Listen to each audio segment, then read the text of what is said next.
pimple. But it's okay. Hindi naman yung mukha ko yung pinuntan nyo dito, diba? So, it's okay. Hello guys! So, ang topic natin for today is not a video tutorial. It's the very controversial coronavirus. But I think hindi na necessary na itakal ko kung ano yung coronavirus, kung ano yung pinagmula niya. Kasi of course, malamang sa malamang, alam niyo na yan. And ang status ngayon sa Pinas is something na hindi siya talaga totally lockdown, where pwede ka namang lumabas, pero it's at your own risk na. Ikaw na bahala if okay lang sa'yo kung lalabas ka or hindi.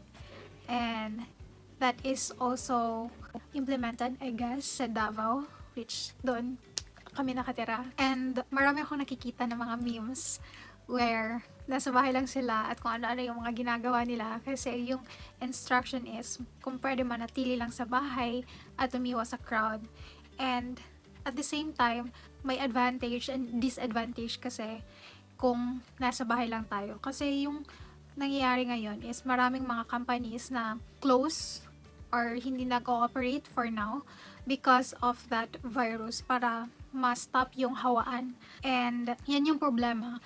Kasi may mga tao na, or may mga friends ako na yun lang yung source of income nila. And it's sad kasi kung wala daw silang work and yung bills is nandyan pa rin. So, saan sila kukuha ng money to pay their bills since wala silang trabaho for, I think, almost a month or a month talaga na wala silang work. And hindi pa yan sigurado kung babalik sila after a month sa trabaho. It still depends kung ipapabalik na sila ng client nila or hindi. And yeah, that's the main issue right now. And meron namang iba na naging happy na walang trabaho, pero paid naman sila, pero hindi naman talaga lahat ganun, di ba? May mga tao na paid lang kung may work, pero kung walang work, walang sahod. So, yan yung problema. And maraming nagme-message sa akin if I can give them a part-time job since wala naman silang ginagawa for now, kasi nasa bahay lang sila.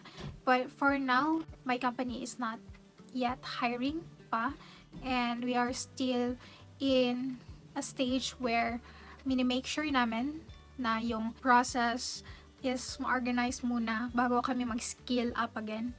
And yeah, that's the status right now. And as you can see, I'm still here in Japan, and kakabalik ko lang dito last week kasi nag-exit ako just for 3 days sa Manila, tapos bumalik ako dito agad. And yung ginagawa namin dito is we are just observing if we need to extend here or kung uuwi na kami. We are scheduled na umuwi next week, but I guess we need to extend a little bit more kasi because of the virus. But it's okay. So that's also a good thing as a freelancer. Kasi yung work ko, anywhere and anytime pwede ko siyang magawa as long as may internet connection at may dala akong laptop. And even if wala ako sa bahay namin, even if nasa vacation ako or kung saan man, as long as may internet connection at nasusunod ko yung deadlines ko. And yeah, ang masasuggest ko lang sa mga nagwo-work sa corporate job, ask your boss if pwede ba na sa bahay niyo na lang gawin yung work nyo, because it will really help na para hindi malaki yung exponential ng paglaki ng mga infected cases natin dyan sa Pinas. And mas okay na nasa bahay lang kayo nagstay, kasi it will make you safer na hindi kayo nasa crowd and hindi kayo mapapraning kung nahawaan na ba kayo or hindi, di ba?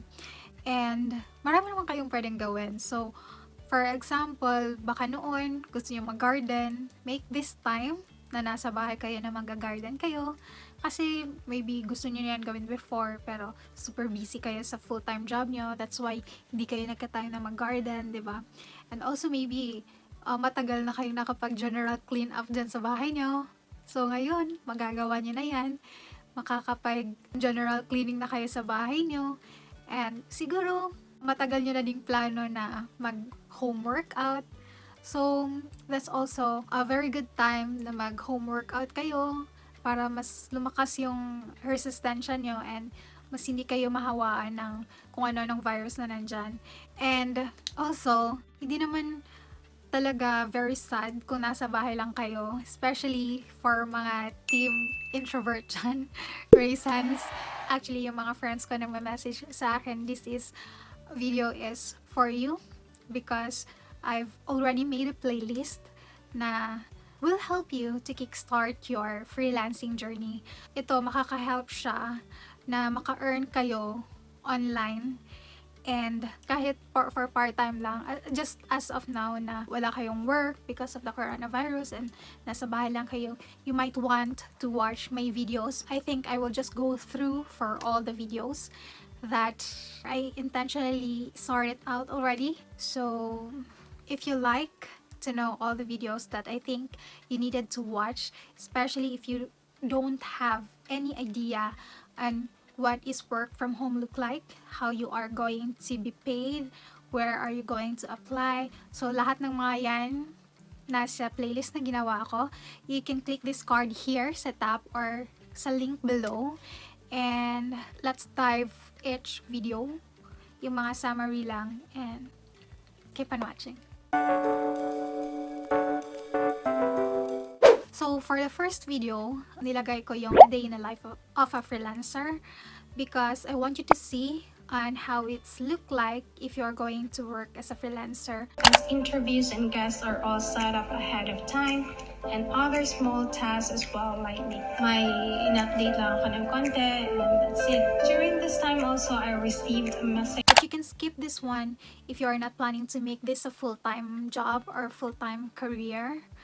And you can go on the next video, but this, I think you will really love this one, and you can see how our life is as a freelancer. And yeah, for the next video, nilagay ko to siya if ever you want to really quit your corporate job and make work from home your bread and butter. Hindi ako nakahanda na ganun pala yung mag-work online, na you are hired today and the next 3 months, tapos na yung project. Kasi para kung may mawala man, at least may pang-buffer ka pa rin. Hindi ka 0 to 0 talaga. But if you're just thinking to just make it part-time, and just for the coronavirus time lang, you can just also skip this one. But I would highly recommend that you should watch it too, because there are interesting facts na shinare ko about this video. For the next video, eto hindi nyo to pwede skip unless you already know everything na kailangan nyo to start working online. So the next video is all about the things that you needed to start working from home. So if alam mo na yan, you can skip that. But if hindi pa and you are still thinking, or if you are still confused of what are the things that you need to kick off your freelancing career, so you might want to watch this video. You would need at least for Windows, at least i3, siguro pwede na, 4 gig RAM. Pero kung nakaka-afford kayo ng mas mataas pa na specs, mas okay yun. So for the next video that I want you to watch is the video that I shared what are the skills, the services, the work that a beginner or an aspiring freelancer can do even if wala pa talagang experience working from home. So I guess you really want to watch this video if wala ka pa talagang idea on how to work from home. Yung mga details sa particular niche ng mga tao. Like for example, and also, ang pinaka-importante na gusto nilang makuha is yung email address. So, I think the next video that you need to watch after nyo malaman kung ano yung skills na pwede nyo ma-offer at ano yung things na kailangan nyo before you can start working online, I think you need to also know what are the platforms that you can apply online jobs. So, for the next video, so for sure alam mo na kung nakita mo yung 2 previous video na sinabi ko. First thing, ano yung mga things na kailangan mong gamitin to start working online. And the next one, kung ano yung mga skills, services, ano yung ma-offer mo sa client mo, and anong ma-work mo even if you are just a beginner or you don't have any experience working from home. So, kung alam mo na yan, you are now going to watch the 3rd video na I think kailangan nyo talagang makita. Full-time ba yung hinahanap ng isang client or part-time? Or freelance or any? Titingin tayo ng mga virtual assistants. So this one, Ito yung mga platforms na pwede kayong makapag-apply online, especially yung mga beginners na wala pa talagang alam kung saan mag-apply. So, this is the next video that is for you. So, for the next 2 videos, it's all about the pricing and how you are going to price your services to your clients, prospect clients, and how much a virtual assistant can make. Full-time ka nagtatrabaho sa kanya. So, 8 hours per day. I-times natin siya for $24 for 20 days. That's for $5. They'll do it for 15 products. And yeah, I guess you will really love to watch these 2 videos because it's all about money, and that's the reason why you want to work from home, right? To have another source of income. So yeah, check that out. So for the next video, alam niyo na kung saan kayo mag-apply na platform, and alam niyo na din kung ano yung pricing. So ngayon, mag-a-apply ka na talaga. And when applying, you are going to create a cover letter. So when you create a cover letter, you have to know how to create an efficient and effective cover letter.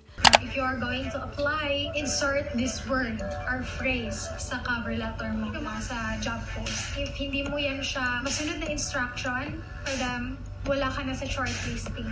Yung video ko na to, tinakal ko ano yung mga tricks and kailangan mong tandaan when you are going to apply for an online job and creating your cover letter.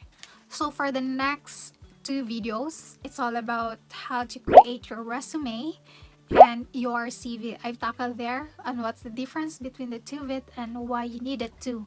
And the other one is I'm creating a resume using Canva, which this video, and the other one is CV using Google Docs templates. Result ng work mo yung mga ganun.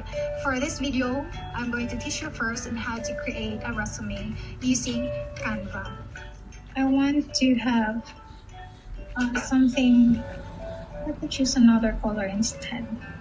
Check that out also because you will going to need that one when you are going to apply online jobs. So for the next video, I'm sharing on how to ace your first online interview. And also, this time, I want you to list down all the important details na sinabi ng client. Deadline, kung meron ba siyang deadline, at saka yung time zone niya, may shift ba siya na gusto ba niya na US time zone.